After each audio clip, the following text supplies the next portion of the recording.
A co-author of long-awaited Senate climate legislation tells Clean Skies News an outline of the Kerry Graham-Lieberman climate bill could be just days away. CERAWEEK 2010 continues in Houston. Hear what natural gas industry executives have to say about development of shale gas outside the U.S. And could horizontal drilling cause small earthquakes? One seismologist says it's possible. From the Energy News Center in Washington, D.C., this is the Energy Report with Susan McGinnis. Good morning, I'm Susan McGinnis. Thanks for joining us for the Energy Report on this 11th day of May 2010. One of the senators now writing climate legislation tells Clean Skies News an outline could emerge early next week. We talked with Joe Lieberman about the progress that he and Senators Kerry and Graham are making on the draft bill. Lieberman says Tuesday's White House meeting with other senators was, in his words, very important in working toward a combined climate and clean energy bill. The President very clearly at the beginning of the meeting expressed his support, urgent support for us to adopt comprehensive legislation to make America energy independent and to reduce air pollution, including carbon pollution. That was very important. Lieberman also told us he has a specific deadline in mind for a draft of the climate bill. Clean Skies' Tyler Suiters reports on his recent conversations with Senators Lieberman and also Senator Lisa Murkowski right here at cleanskies.com. 18 U.S. governors are joining the call to stop the EPA from regulating greenhouse gas emissions. The governors wrote to House and Senate leadership Wednesday, urging them to pass legislation keeping the agency from putting rules into place. The group consists of mostly Republicans, headed by Mississippi Governor Haley Barbour, and two Democrats, West Virginia's Joe Manchin and Kentucky's Stephen Beshear. The governors of Guam and Puerto Rico have also signed on. They wrote EPA regulations would hurt the U.S. economy. An EPA spokesman responded the agency believes regulations could actually spur economic growth, but he also agreed with the governors that Congress is best suited to address the issue. A big endorsement for oil and gas exploration from Virginia's Governor Bob McDonnell and a move toward his goal of making the state the energy capital of the East Coast. McDonnell signed legislation endorsing federal efforts to develop gas and oil drilling off the Virginia coast, with royalties going to transportation and to energy research and development. Interior Secretary Ken Salazar is expected to announce his decision soon on whether the government will move forward with the sale of oil and gas leases in a 50-mile tract off of Virginia that apparently has an estimated 130 million barrels of oil and 1.1 trillion cubic feet of natural gas. Well, taking the drilling technology developed in the U.S. to exploit shale gas and using it in other parts of the world may be easier said than done. That's according to industry executives speaking at CERAWEEK in Houston on Wednesday. All large oil companies are investigating the technology now, but Philippe Boisseau, president of Gas and Power for Total, said the technology is not mature and needs development to be applied in other shales. And he says shale reserves are not large enough to make the stark difference in gas supply elsewhere that they've made in the U.S. They just won't produce as high a percentage of the world needs as they're expected to here. All over in 2030, shale gas worldwide could represent something around 5 to 7% of the overall gas production, which basically means that it is important. It is a subject to be taken care of.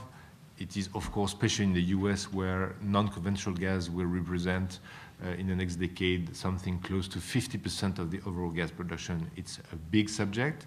Nevertheless, its size at the world level is not big enough to create a paradigm shift.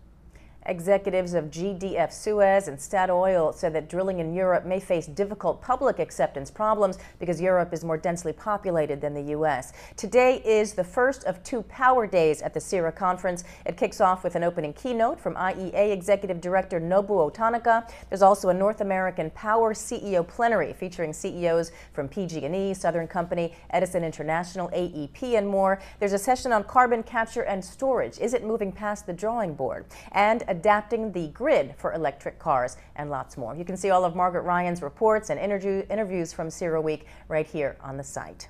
A seismologist in Texas believes that drilling for natural gas may be the cause of several small earthquakes in the state. Brian Stump of Dallas's Southern Methodist University and senior author on a leading-edge journal study says it's possible the salt water pumped into the ground during hydrofracking around the Dallas area caused tremors in 2008 and 2009.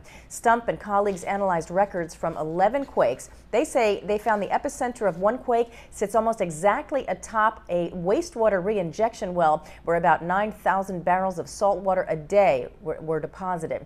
But geophysicists warn the link is debatable and needs more research. Several environmental groups are threatening to sue the U.S. Export-Import Bank for financing an LNG project in Papua New Guinea. The bank approved $3 billion to ExxonMobil and its partners for this project. The Center for Biological Diversity, Pacific Environment, and Turtle Island Restoration Network all say the federal agency did not analyze the project's environmental impacts and alleges violations of the Endangered Species Act. They say it'll produce 3 million tons of CO2 a year and could harm endangered wildlife and habitats. The LNG project will be the largest industrial development in Papua New Guinea, producing natural gas for overseas markets. CBD says that Export-Import, the bank, has 60 days to correct the violations described in a notice letter before the conservation groups may file suit in federal court. President Obama addresses the Export-Import Bank annual conference today. BP is shoring up its exploration rights in the Gulf of Mexico and gaining a foothold in Brazilian waters in a $7 billion deal with Devon Energy. BP says it'll buy the rights for 10 offshore exploration blocks in Brazil and a portfolio of rights in the Gulf and the Caspian Sea. BP also is the largest leaseholder in the Gulf of Mexico with more than 650 blocks, producing about 400,000 barrels of oil equivalent a day. Company officials say adding Devon's assets may add as much as 40,000 barrels a day for BP starting next year. Devon will acquire a 50% stake in BP's Kirby Oil Sands interests in Canada, part of Devon's move to concentrate on North American onshore natural gas and oil.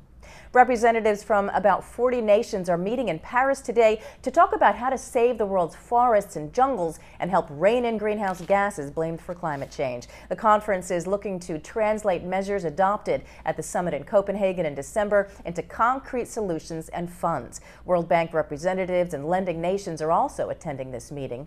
Deforestation is thought to account for up to 20% of CO2 in the atmosphere. Because of that, Indonesia and Brazil are the world's third and fourth largest carbon emitters after China and the U.S. A portion of the $30 billion that world leaders agreed to spend over the next 3 years to help poor nations could go toward the forest program. World leaders agreed to spend a total $100 billion by 2020. One county in upstate New York is set for a decision on offshore wind just after a unanimous no from its neighbor. Oswego County lawmakers will meet today to consider the New York Power Authority's plans to develop offshore wind power in Lake Ontario. NYPA is seeking proposals to build up to 166 turbines, possibly spread out over several potential sites in Lakes Ontario and Erie. But lawmakers in Oswego and neighboring Jefferson County have formed a group to oppose the plan, and the Jefferson County legislature voted 14-0 this week to reject it. State officials testified that a wind project would generate thousands of manufacturing, storage, staging, and construction jobs. The lawmakers said most of these jobs would be temporary and argued wind turbines would hurt tourism in the area.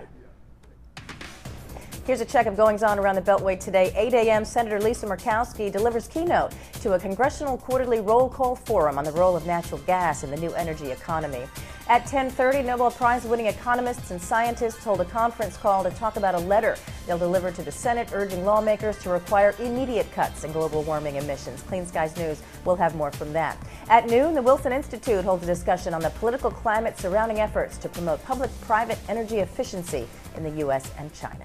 That's the Energy Report. Thanks for joining us here in the Energy News Center. For any suggestions or comments about our programming on Clean Skies News, you can email us at contact@cleanskies.com, and you can follow us on Twitter and Facebook too. I'm Susan McGinnis. You're watching Clean Skies News.